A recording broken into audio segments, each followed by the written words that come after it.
আমার কাছে জাদুর শক্তি আছে। গ্রামের রাস্তা, বাতাস ঢেউ খেলছে, বাবলা হাঁটছে, আকাশ কালো। উফ, আবার বৃষ্টি, ছাতা নেই, ভিজে ভিজে স্কুল যাওয়া লাগবে। ঠিক তখনই ঝুপ, একটা রঙিন ছাতা তার সামনে পড়ে। ছাতার গলা। হাই বাবলা, আমি ঝুমঝুম, আমাকে ধরলেই বৃষ্টি তোমার কাছাকাছি আসবে না। বাবলা ভয় পায়, কিন্তু হাসে।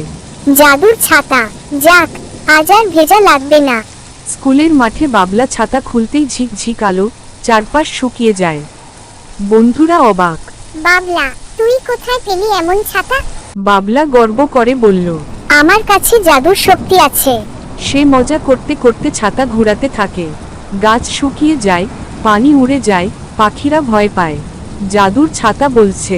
বাবলা, সাবধানে, জাদু সবসময় মজা না। কিন্তু বাবলা শোনে না। আকাশের দুনিয়া, মেঘ মামা তাকিয়ে রেগে। এই যে, আমার বৃষ্টি উড়িয়ে দিচ্ছে কে? বাবলার উপর ঝড় নেমে আসে। কালো মেঘ ঘিরে ধরে। মেঘ মামা গর্জে। বাবলা, শক্তি পেলে দায়িত্ব নিতে হয়।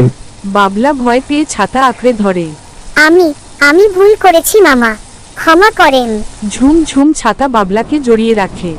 সাহস দেখাও বাবলা, দুঃখ প্রকাশ করাই প্রথম দায়িত্ব। বৃষ্টি থামল।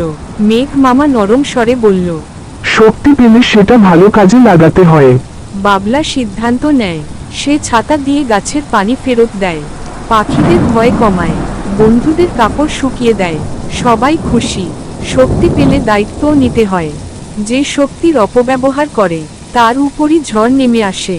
কিন্তু যে ভুল বুঝে ঠিক পথে ফিরে আসে, তার উপরই আকাশ হাসে।